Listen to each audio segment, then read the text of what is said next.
Thank you, and welcome to the 2022 Small Farms Winter Webinar Series, hosted by University of Illinois Extension's Local Food Systems and Small Farms team. My name is Grace Margario, the Local Food Systems and Small Farms educator located in the unit that serves Madison, Monroe, and St. Clair counties, and I will be your moderator for today's session. We appreciate you joining us for these webinars, and we will do our best to begin and end within the space of your lunch hour. It's difficult to deliver in-depth, actionable information in 1 hour, so please put your questions in the chat box during the presentation. We'll do our best to make sure all questions are answered at the end of the presentation. And this week's presentation is from Crystal Stevens. Crystal Stevens is an author, folk herbalist, organic farmer, and multidisciplinary artist and art teacher. Stevens is the co-founder of the Tend & Flourish School of Botanicals. Stevens has authored 3 books, Grow, Create, Inspire, Worms at Work, and Your Edible Yard. Stevens speaks at conferences and Mother Earth News fairs across the United States. She has been teaching a resilient living workshop series for over a decade. Stevens is a permaculture educator with the Permaculture Women's Guild, and she and her husband, Eric Stevens, co-founded Flourish, which encompasses a farm, a plant nursery, an apothecary, design services, and educational programming. Welcome, Crystal. Thank you so much, Grace. I appreciate the introduction. Thank you so much, Grant, for having me today. And Grace, I appreciate the work that you do in the community. So thank you. I'm gonna share my screen and hope that it works. Can you see it okay? Yes, we can. Okay, wonderful. Thank you. So as Grace mentioned, my husband and I and our 2 children run Flourish Farmstead, which is located on the bluffs of the Mississippi. We're near Alton, Illinois. We do a lot of different things on our farm. Diversified vegetable farm. We run a CSA. We do a small scale plant nursery, have an apothecary, and grow a variety of medicinal herbs, and then do some design work for people if they want, edible gardens installed, or a tea garden, or just some backyard gardening boxes. We do small scale installation and design. And then we offer a myriad of workshops. This is my family. This is Iris in the front and Kyan next to me. This photo was taken a few years back when we were farmers at La Vista CSA Farm, which is no longer in operation. We now have since bought our own farm, and we're kind of starting from scratch again. We were renting this space for 5 years, not this one in the photo, but our current farm we were renting for 5 years, and the landlord finally agreed to sell it to us. So we just bought our farm, which is really exciting. And so we have big plans for it. As Grace mentioned, I authored 3 books, and you can find these at the St. Louis Public and County Libraries if you're interested in reading more about edible landscaping or just gardening in general, composting and vermicomposting. And they are also, I'm going to put a link in the chat box of places locally to get them as well. And all information in this presentation can be found in the Worms at Work book. And that one is too available at the St. Louis Public and County Libraries. I'm also going to share with you the slides from today's presentation. And I apologize, I had a graphic up here, but I'm not sure where it went.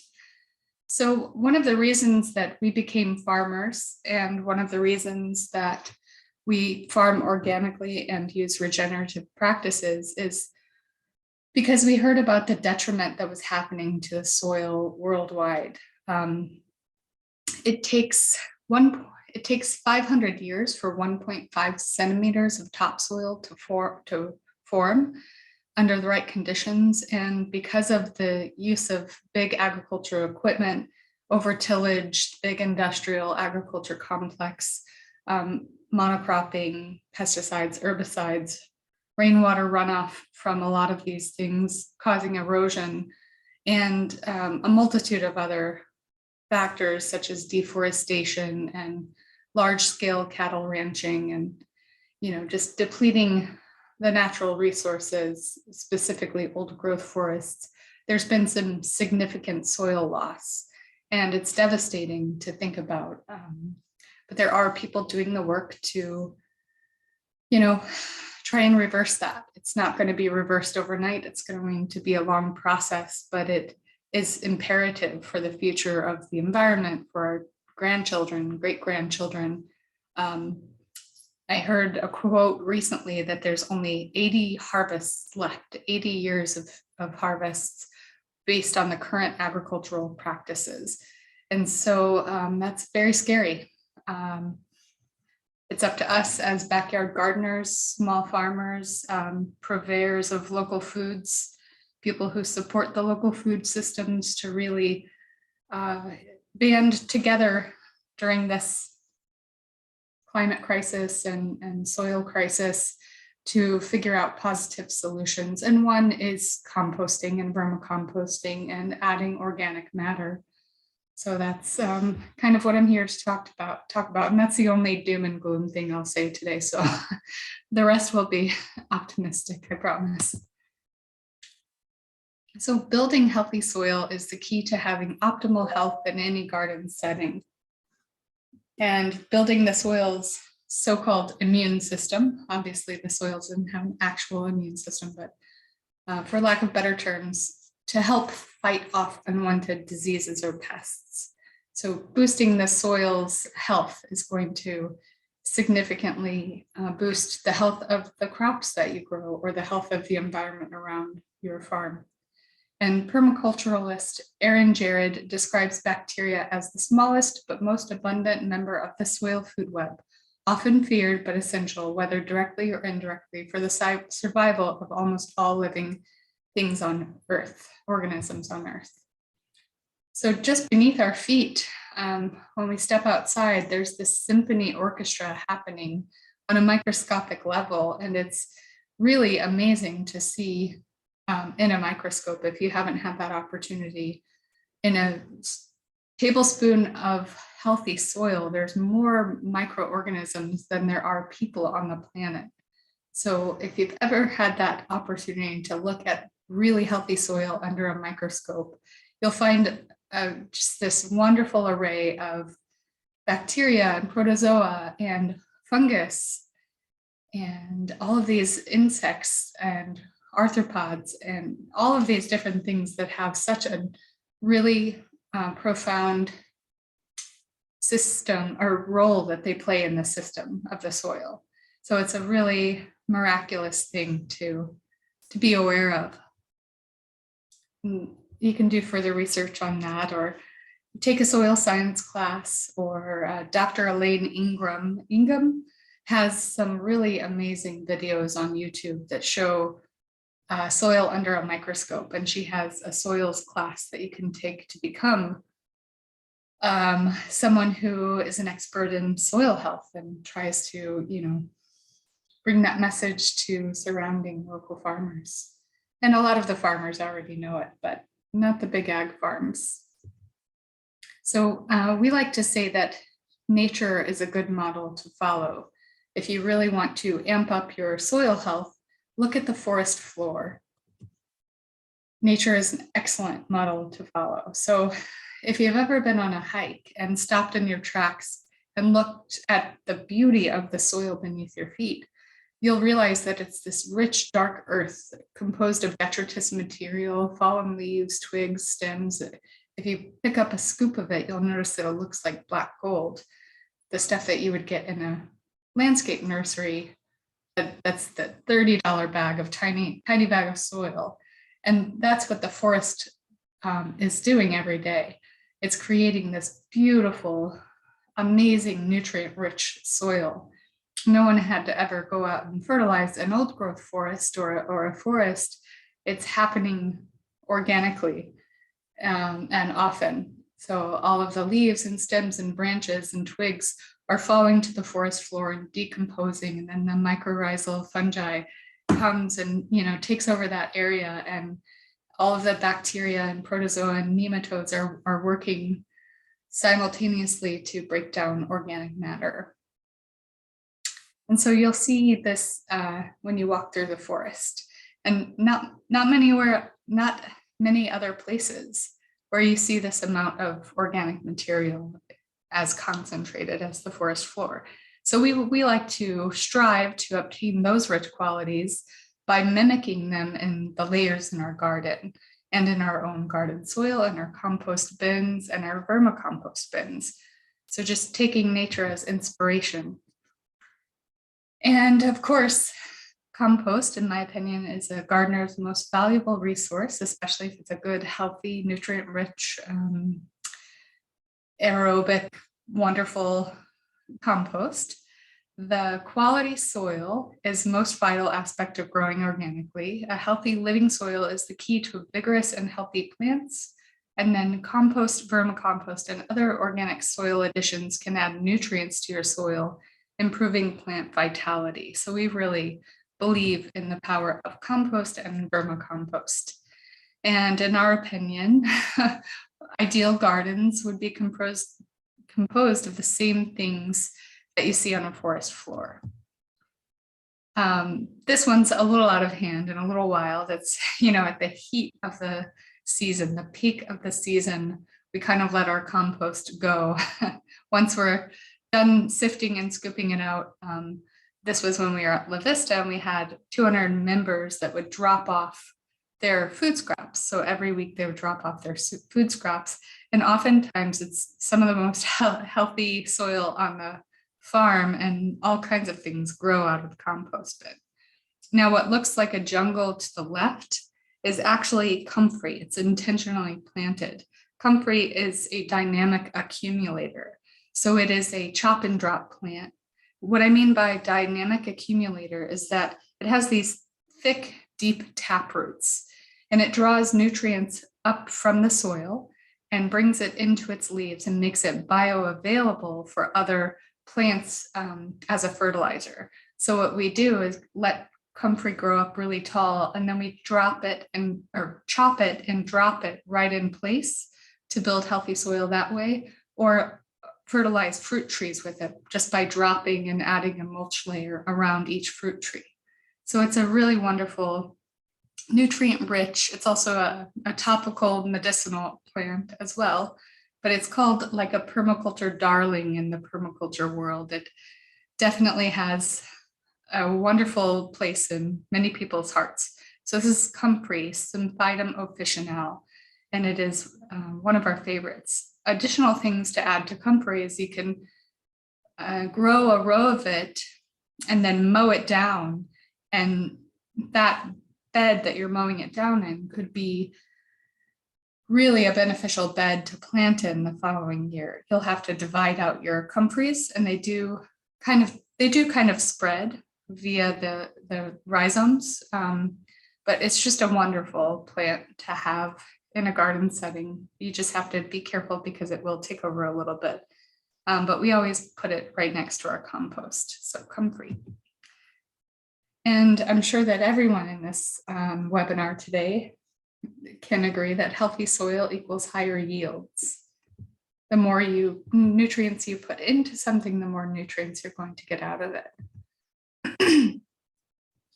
If you're worried about your soil or let's just say you bought a place and you're worried that nothing's going to grow because it's just a barren patch, you can always do a soil test. Or if you're looking to buy a farm or a small hobby farm, it would be a good idea to take a soil test before you purchase this place, because if it's going to be very expensive to amend and add nutrients to, then it might not be the best place. A soil test can be sent in. I believe that Extension Office offers soil testing, but we're on a big farm with 7 acres in vegetable production. So we would go through Midwest BioAg, And we took several garden samples and farm samples and sent them in, and they did an analysis and gave us the numbers of, you know, the organic matter, the cation exchange capacity, the potassium, manganese, calcium, all of these levels in the soil. And then they would formulate, and they also went through macronutrients and micronutrients, and then they would formulate a custom blend that would be good for our soil that had all of the things we were missing. And so we did that a few times, and we just scattered the pellets that they sent in the various fields according to their directions, and the soil did improve. So if you have the capacity and the resources to do so, I would highly recommend going through a soil analysis center. And Midwestern Bioag, it's great people that run that. They're out of Wisconsin. We obviously love our compost as vegetable farmers. We've seen enormous difference that compost makes on crops such as the nightshades and heavy feeders, tomatoes, eggplant, and peppers. We've done experiments planting 2 rows of identical crops, one with compost or vermicompost, and 1 row without. And the row with compost always added, you know, it had so much more robustness and doubled in size in just a few short weeks. So we definitely love the compost. And then, of course, I mentioned earlier, ideally all of our garden beds would be exactly like a compost bin or the forest floor, alive with varying layers, gently breaking down with no compaction. And the soil is this living, breathing organism covering the earth's surface, like all living things that needs to be fed proper nutrients to thrive. So of course, that's a little, you know, living, breathing is a big stretch, but it is definitely a living organism covering the earth's surface. So ideal garden soil is composed of ongoing layers of the following. So when we create a new garden bed, or when we are working with our compost bins or doing windrows or layered beds or even pit composting, we always make sure to add small stems and twigs, fallen leaves, grass clippings, compost, worm castings, aged sawdust that's untreated, living organisms. Sometimes we'll add red wriggler worms to our pit compost systems. Sometimes you can get beneficial bacteria in little packets and add that to your soil. Sometimes you can buy, you know, a mycorrhizal fungi blend that you can add to your soil. And then we do a lot of minerals and nutrients as well, and then fruit and vegetable scraps and other organic matter. So we make sure to really go all out when we're building new soil beds. All right, so vermiculture or worm farming is the use of worms to break down organic material. It's a simple way of turning food scraps into compost while hosting an environment for worm reproduction. And of course, you have to add some other things to that as well to really make it work. But the vermiculture operations can range from small bins to large scale worm farms, depending on your resource capacity. The types of composting worms that I have been using are red wriggler worms and red worms. There's other types of worms for vermicomposting, which are included. There's burrowers and surface feeders. I use the surface feeders primarily because I've heard some stories about the burrowers sometimes being invasive and can take over little native ecosystems. That happened in Oregon with one of the types of earthworms that was brought over from another country and devastated an old growth forest. I think they caught it before it got out of control, but you can look that up. I'm not sure the exact name of the worm that did that damage in the Pacific Northwest.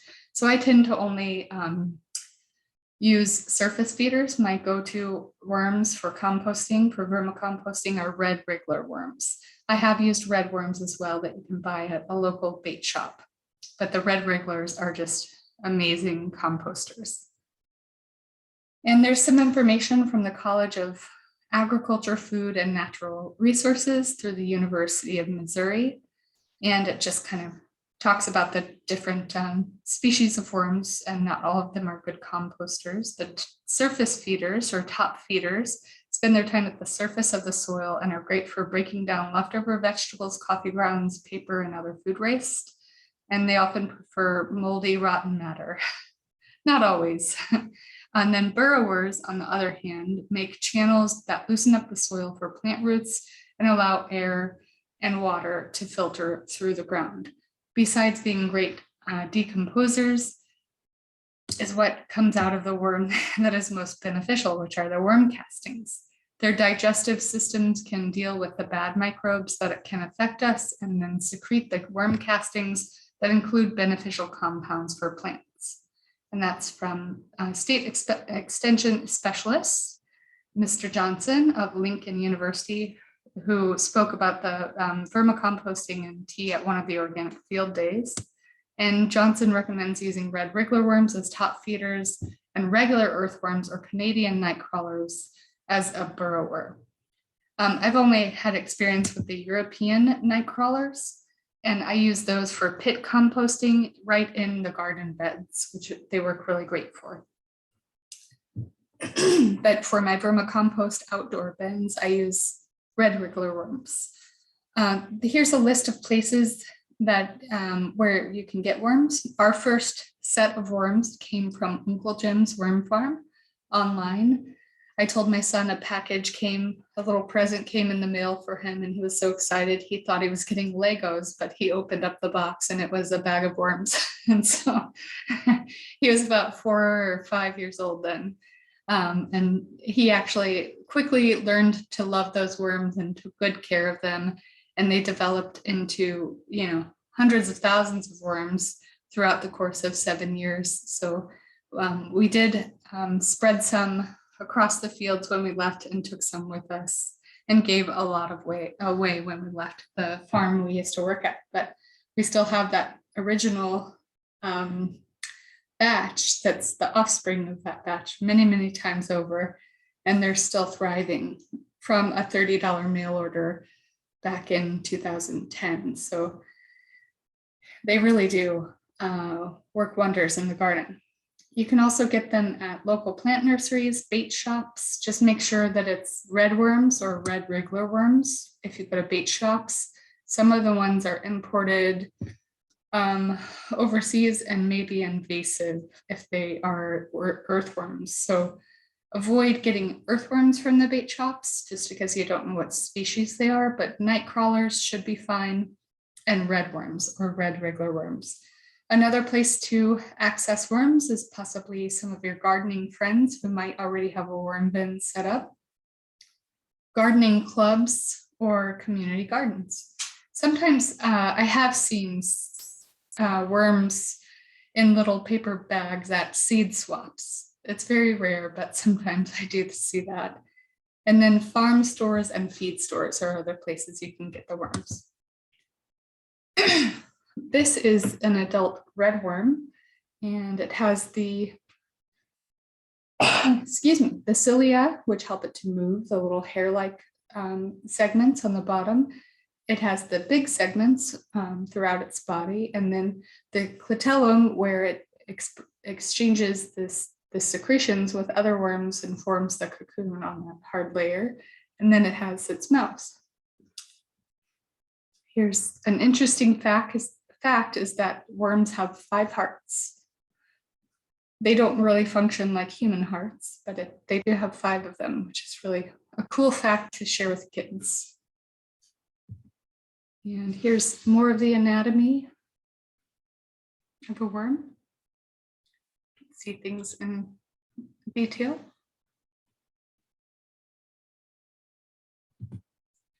And the life cycle of a worm.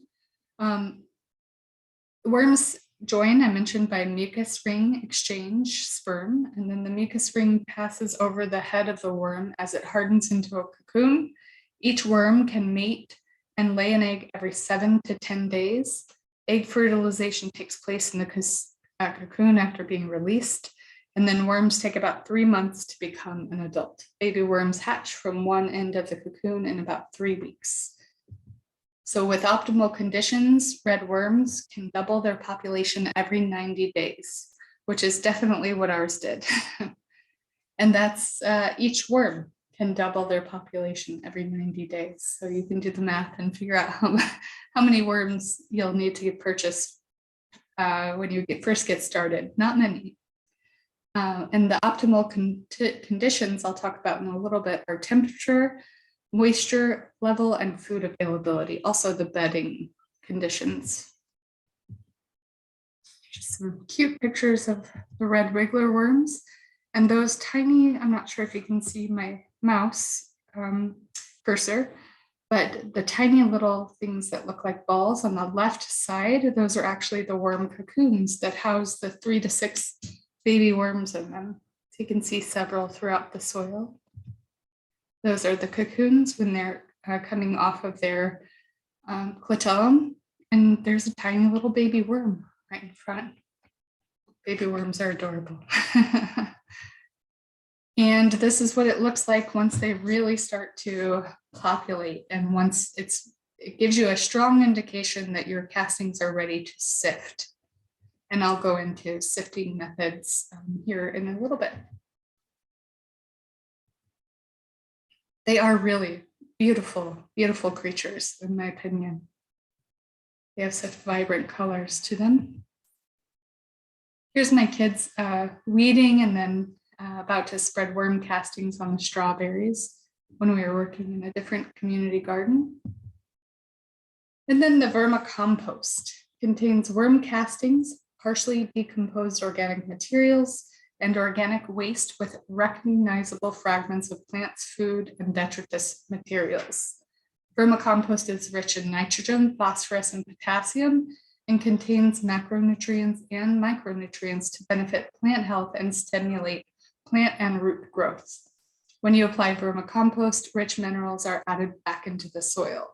Similar to compost, but it uses worms such as red wrigglers and earthworms to help break down the organic material. And then red wriggler worms, of course, I mentioned that they can be purchased online or through mail order. Just shows how rich, dark, like black gold they are. And that's actually my son's hands when he was a little guy. This was when the day we first got them, when I told him, there's the present. You can see the bag from Uncle Jim's worm farm that they came in. That was our very first day that we became interested in vermicomposting. And worm castings are essentially worm waste, worm poop, worm manure. They're the material moved through the digestive tract of a worm, and the byproduct of worm farming. Again, it's a nutrient-rich natural fertilizer. It's an aggregate, dark brown, rich soil medium found at the very bottom of the vermicompost bin. It can be added to seed starting soil mixture. It can also be used to top dress seedlings or side dress transplants as you're transplanting them into the field, or sprinkled on top of small garden beds. There's many other uses for them. When I give the talks at the Mother Earth News Fair, I always bring worms with me for the kids to try and find as many as they can, and then whatever they can find, they can take home with. I put some, materials in them to keep their worms healthy and moist until they get home. But I make them promise that they can't go fishing with them. So they have to put them in their compost bins. And typically it's already, it's always people with existing gardens. So I'm pretty confident that the worms won't die on their drive home. Another thing you can do is make compost tea. Now, compost tea it's not the leachate that drains from the worm bin. That's leachate. That's a different material altogether. Compost tea is made from taking the castings once they're sifted and soaking them in a bucket or a large, 20-gallon vat, and then aerating them with a fish pump to really get that oxygen in there to kill off any bad bacteria while maintaining the integrity of the good bacteria. And so compost tea is a very tedious process if you make it yourself. You have to have so many things right, but it can be done. And I have done it in the past, and I prefer to just buy compost tea. It can be a very time-consuming thing. Worm castings and compost can be made into a nutrient-rich compost tea, which can be used to water garden plants. You can actually dilute it. We use 1 part vermicompost to 10 parts water. Simply fill up a burlap sack or a potato sack or any mesh bag with vermicompost. Add a sack to a large bin, such as a Rubbermaid container or a 55-gallon drum. Fill with water. Steep the bag for a minimum of 1 day and a maximum of 1 week. And then you can aerate it. I forgot to put that in there. Aerate it with an oxygen pump that you can buy at a pet store, or there's specific ones to do compost tea. And then you would apply that when transplanting vegetables, herbs, and fruits, or water your plants with them, your seedlings. We would water our tomatoes, peppers, and eggplant with them, with a little bit of fish emulsion added in. The thing about making your own compost tea is you really need to store it in very temperature regulated conditions, like in a garage. But if you forget about it, it will turn rancid and it will not be good. And it only lasts so long once you make it. So you really have to use it quickly. If you plan to compost at home, be sure you have a system in place. And this goes for vermicomposting or composting. Simple compost bins for kitchen scraps. We use small trash can with a pedal that lifts the lid, or we also use under the sink a 5-gallon bucket with a lid in case the other one overflows. And some people use a small container with a lid, such as an ice cream gallon bucket, and store it in their freezer so they don't have any smell. We haven't had any troubles with the smell as long as we take it out every 2 to 3 days. And then if you are going to start vermicomposting, you would definitely need to make or create or purchase a worm bin. And again, we empty our compost every 3 days and there's virtually no smell. And then I'm going to go into the do's and don'ts of the regular compost pile versus the vermicompost pile. So this is mainly meant for a rural setting. Definitely people in the city might not want to compost meat or dairy food scraps because of the raccoons and the rodents and you don't want to draw pests to your garden. And those hungry squirrels and raccoons are looking for feast like this. So it doesn't apply to the city, but in rural settings, I know a lot of farmers who compost the meat and the dairy, vegetables, fruit, paper, bones, tea bags, coffee grounds, eggshells. For compostable cutlery, we have a separate pile. We have a 5-year compost pile that doesn't have worms in it. It's a hot compost, so it breaks things down really quickly. But we put anything that will take extended periods of time, such as the compostable cutlery or, egg cartons that have gotten a little damaged, or large pieces of cardboard we have in that pile. And then we have a 3-year pile and a 1-year pile. And then we have additional worm bins. And I'll show you the examples of what we have as I move through this. So this is on the right-hand side, do compost lists and a don't compost for worms. It's not that they won't, that they'll die if you put these things in there. They just avoid, they avoid the hot peppers, they avoid citrus, they avoid bones and onions, anything very strong. You do compost the same things that you can compost in a regular compost, the fruit and veggie scraps, coffee grounds, eggshells, toilet paper rolls, newspaper. things of that nature. I mentioned earlier that optimal conditions include moisture regulation, temperature, food source, and bedding material. And these are some kind of some common worm feedstocks. So that means bedding. It's like bedding and food. So cattle manure is good nutrition, natural food, therefore little adaptation required. There are some disadvantages. The weed seeds make pre-composting necessary. And then we'll go through poultry manure. High nitrogen content results in good nutrition and a high value product, but high protein levels can be dangerous to worms, so must used in small quantities. Major adaptation required for worms not used to this feedstock. Maybe pre-composted, but not necessary if used cautiously. And then there's sheep and goat manure and these are all examples of what you can put into a worm bin or mainly a worm windrow. I'm not talking about an indoor bin. In this scenario, I'm talking about if you wanted to do it on a large scale and you're creating windrows, which are long rows to do an increase in, let's say you run a 6-acre farm, vegetable farm, and you want to make your own fertilizer. You can add worms to that in combination with a variety of manures and food scraps and detritus materials, carbon materials, straw, fallen leaves, sticks and twigs, things of that nature. So this is just a chart that goes through. We've got sheep manure, is good nutrition, but requires pre-composting because of the weed seeds.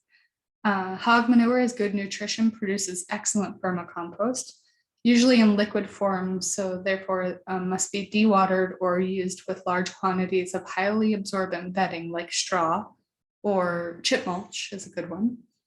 Rabbit manure, nitrogen content second only to poultry manure. So it's good nutrition, contains very good mix of vitamins and minerals, ideal earthworm feed, and it must be leached prior because of the high urine content. It can overheat if the quantities are too large. Availability, usually not good. The rabbit one is the one that I use the most. And then of course, fresh food scraps. I was using our chicken manure. I haven't really experienced firsthand the cattle manure, the sheep and goat manure, or the hog manure, but I have used our chicken manure, aged chicken manure, and our rabbit manure. And then we've got the fresh food scraps as a food source, excellent nutrition, good moisture content, possibility of revenues from waste tipping fees, extremely variable depending on source, high nitrogen can result in overheating, and so forth and so on. I won't read through the rest because some of these don't apply. We're not close to the ocean, so seaweed wouldn't really apply to. You can have it shipped in.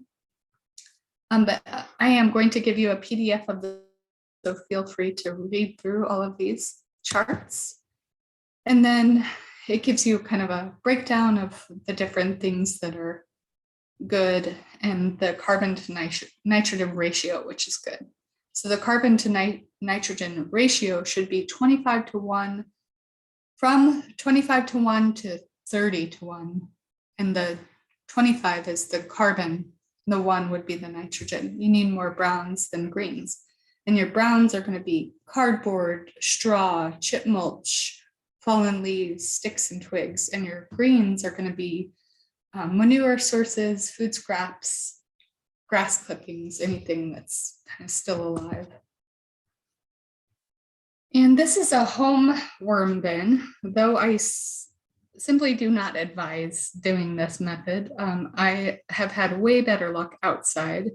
The only reason to have an indoor worm bin would be as an educational component in a classroom, or if you have kids or homeschool, or but I have not had, I just simply like seeing them outside, and I feel like they reproduce a lot more. You get more worm castings and a larger square footage.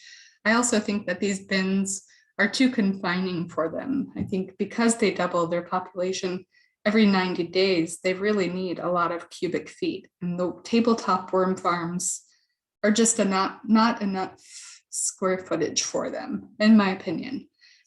You can work with these really well. And, I'd love to hear your success stories in the chat box if you'd like to tell me what your method is. But my nightmare story happened when it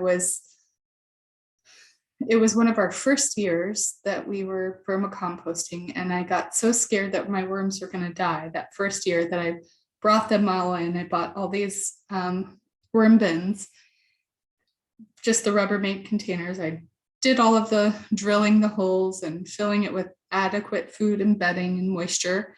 And I brought them in from my outdoor worm bin, which is a huge no-no, but I didn't know. And what happened was it became this breeding ground for so many other things. And we ended up getting, I think, millions of fruit flies. It was an infestation where you could see swarms of them flying through the air. They were all covering the ceiling, and it just was really hard to get them out of the house. So worm bins are meant for people who get the mail ordered worms. They don't add any soil from outside, which you would think that you would want to inoculate it with some bacteria from outside soil so they could have a food source, but that is not the case.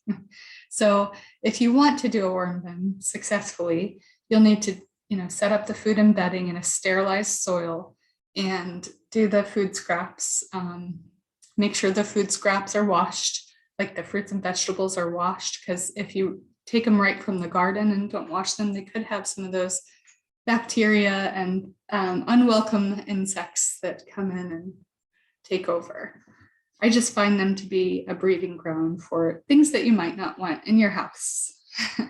And it is a lot to maintain them. They have to be kept at specific moisture levels, and it's good for a science project, but I prefer to keep them outside, and I'll show you the outdoor bins that we use. So this is kind of how to make one of those. Rocks for drainage, and then you've got the holes for drainage throughout the entire top one, and they kind of go into one with no drainage on the bottom, but you put some rocks in there for drainage, or straw to absorb the moisture that falls down. And then of course in the top section, you put the food scraps and the bedding. The moisture content for these, and this is the moisture content or the chart that we follow for our outdoor worm beds and worm bins as well. The moisture content needs to be at around 70 to 80%. The warmth that they prefer is 55 to 80 degrees. The food source and food and bedding include the food scraps, the straw, leaves, grass clippings, and you want to keep their carbon to nitrogen ratio between 20 to 1 and 30 to 1. And I believe you can span up to 35 to 1 even, similar to a forest floor. And then darkness, they thrive in darkness. So keep them covered with bedding, which could be cut up pieces of newspaper, straw, maybe even some sterile chip mulch, anything that is going to be that brown material. But what works the best is cut up newspaper or shredded recycled paper that's not glossy, that's just white paper with soy-based ink. And then I use toilet paper rolls in the indoor bins as well to give them little tunnels to hide in. And the oxygen, encourage increased oxygenation with the help of bulky bedding. So shredded cardboard, shredded paper, and leaves. This is a nice one for a classroom if you're doing a very short run educational component and you just want to show the children or show the adults how the worms are so magical and they create these wonderful nutrient-rich worm castings. You rarely get to see the worms in this bin. They all kind of gather to the center, but it is really fun to watch the food scraps turn into soil. And then we created a bin that we used to take with us to the Mother Earth News fairs. That's kind of a design that we came up with as a transportable classroom style worm bin. And that one actually did much better for us than the Rubbermaid containers. And I think it's because it's made of wood and the wood absorbs a lot more than the plastic does. The plastic just sometimes creates too much moisture. So this one was, it ran, its course, and now it got repurposed to something else. We're overdue to build a new one. I've got some designs there, and it's just got the clear plexiglass window. And it's a fun one for the kids to watch. The wire fence cylinder compost bin. This is the one that we use the most often because it's just so simple and cost effective. And this is the one that I've had the most success in with all of the bins that I've done. I've had the most success with these. I'm not sure why, but it just works. So we use scrap wire fencing, and we just form a wire cylinder. We use zip ties, or sometimes we'll use wire to tie it together.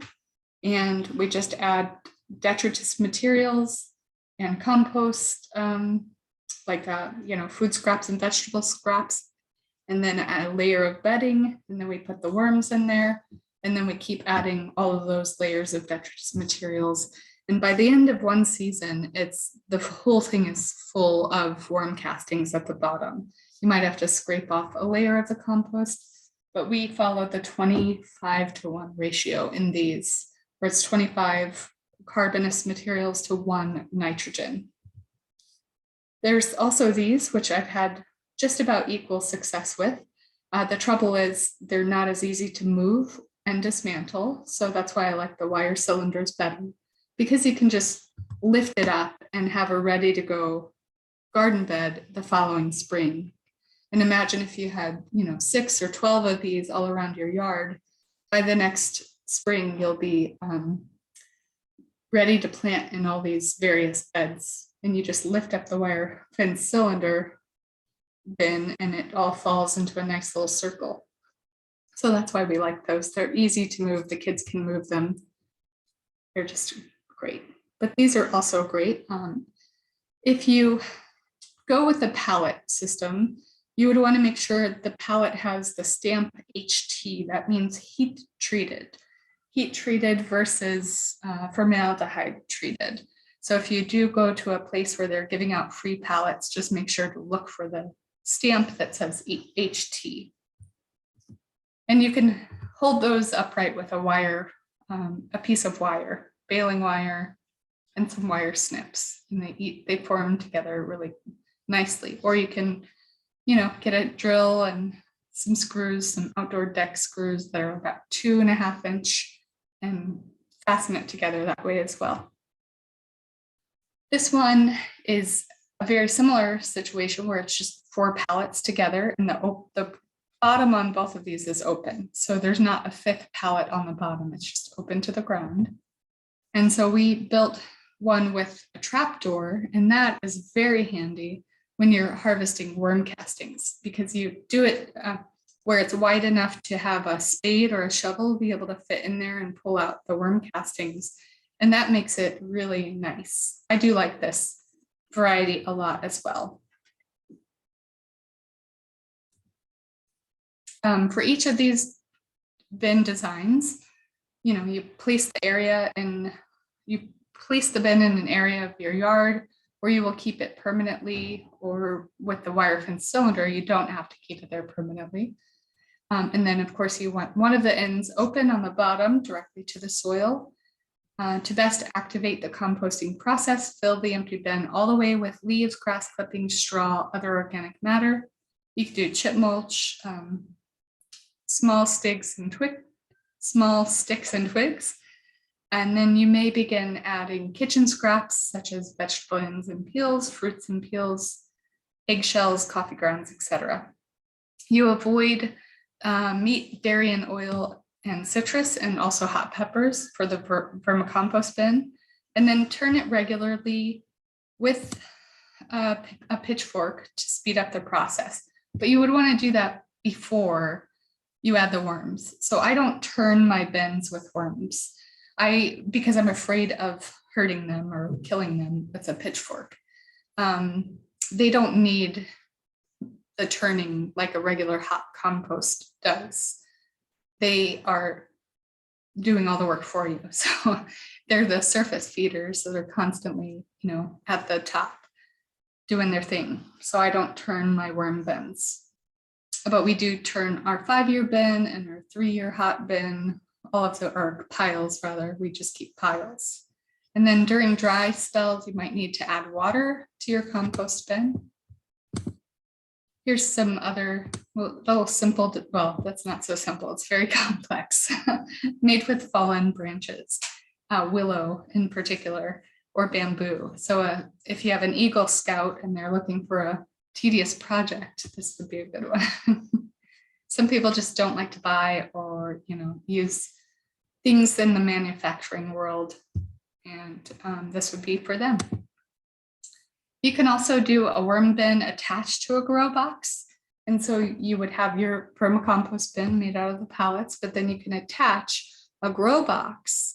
And between the two bins where it fastens, there would be a mesh screen that the worms can go in and out of and feed on the bacteria, nematodes, protozoa, and then come back in and do their thing. So they're fertilizing the garden box for you. This works for really small spaces or community gardens or demonstration gardens. It's a really fun one to do. And then if you have a more elaborate farm setup where maybe you have some other cool things going on like rainwater catchment, maybe your rainwater can wash the produce that you collect from your garden, and that water that you wash your produce for can go into the worm bin during dry spells, and then you can collect the leachate, and the leachate can be aerated as well, or you just dilute it and pour it right onto your plants. And so soil scientists or chemists would say, don't do this ever.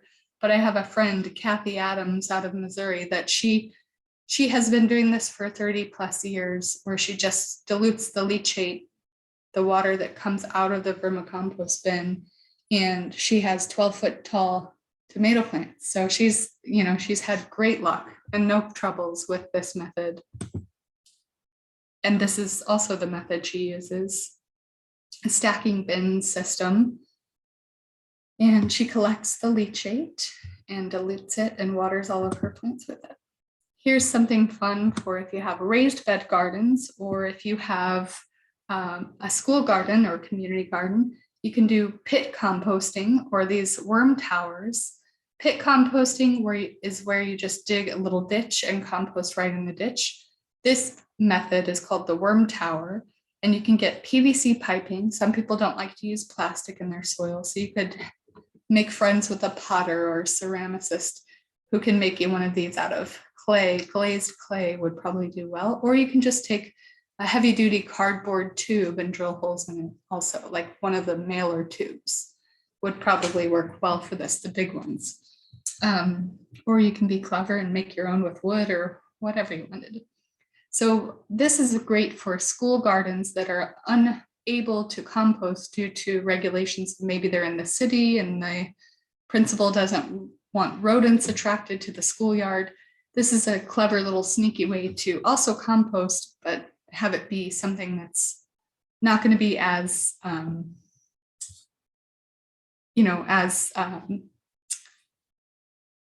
messy as a compost bin in the city. Right. Should I open it up for questions, Grace? Yes. Thank you so much, Crystal.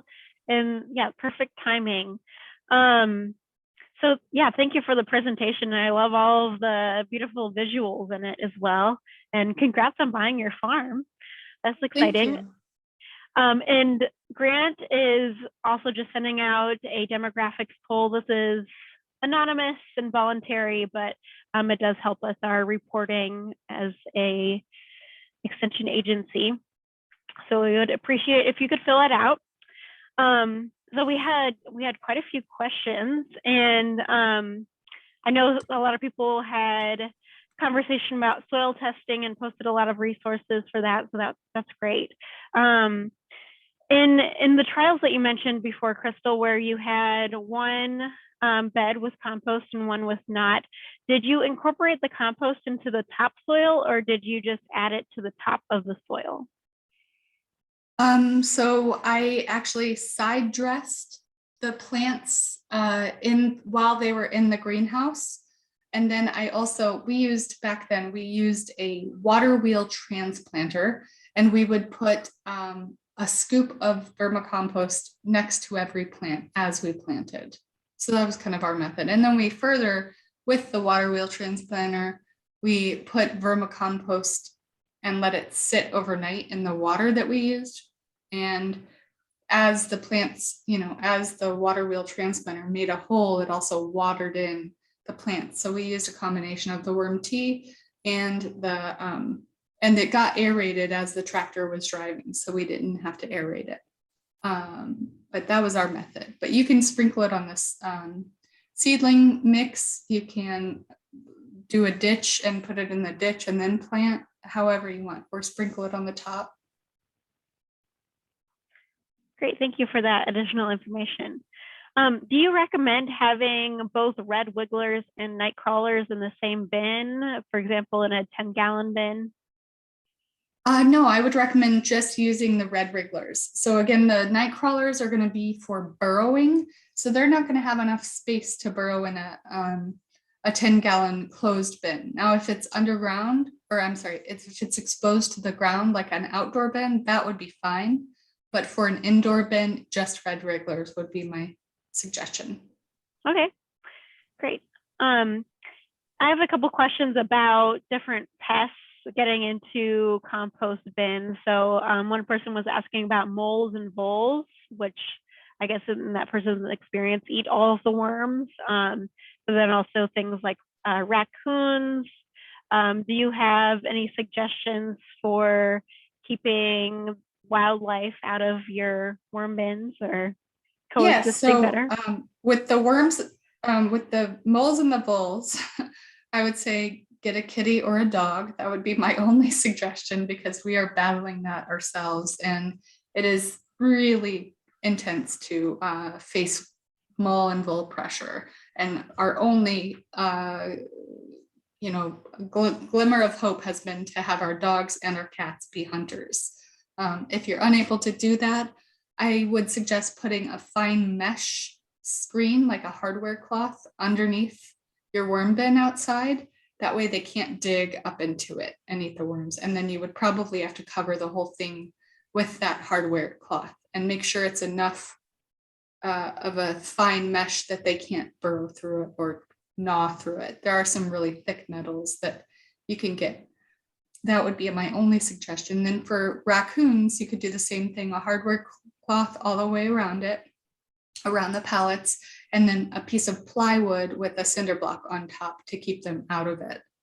Or create a heavy duty lid that you can, easily lift off with either hinges or lift off yourself that the pests can't get into. So that would be my suggestion for that.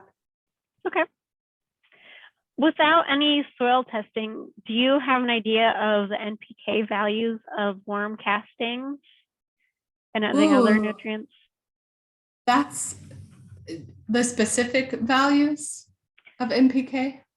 Maybe not specific values, but just any idea of what you would approximate the NPK value would be in a worm casting. Gosh, they all vary so much based on where they're made, where they're created, what kind of worms, what kind of food sources. So I would say that's such a strong variable that I don't have a average answer for that, but they're really a very nice percentage. And they also have, not many other natural organic fertilizers have as many broad spectrum trace minerals, macronutrients, micronutrients, NPKs, and the big nutrients. So I would say overall it's a superior one because it has so many nutrients. So I'm sorry, I don't know the exact answer to that one. Yeah, that's fine. And I do know that we are getting close to 1 o'clock. I believe that we can stay on a little bit later for more questions if you still have time, Crystal. Sure. But for those that have to leave at 1, I just want to give Crystal another thank you for her presentation and for you all to join us in this webinar. So today's webinar has been recorded and it can be found on the YouTube page that Grant showed at the beginning. So that's go.illinois.edu/sfww2022 YouTube. And that'll also come out in email later today. So we will for sure have this out so that you can see it again. And next week we'll be having our webinar about mushroom production. So for those that have to leave now, thank you for your time today. And you have some additional time for questions, Crystal? Yes, I just wanted to show people the sifting really quickly because I know that probably I didn't have time to go through that. But for sifting, we put a hollowed out watermelon in a bin. We collect a bin of vermicompost with the worms still in there. We leave a hollowed out watermelon or something very sweet overnight and they all flock to it. And then the next day, you can spread them over a white tarp. And typically they avoid the sunlight, so they burrow into the soil. So you can take scoopfuls at a time, and then use a fine mesh strainer to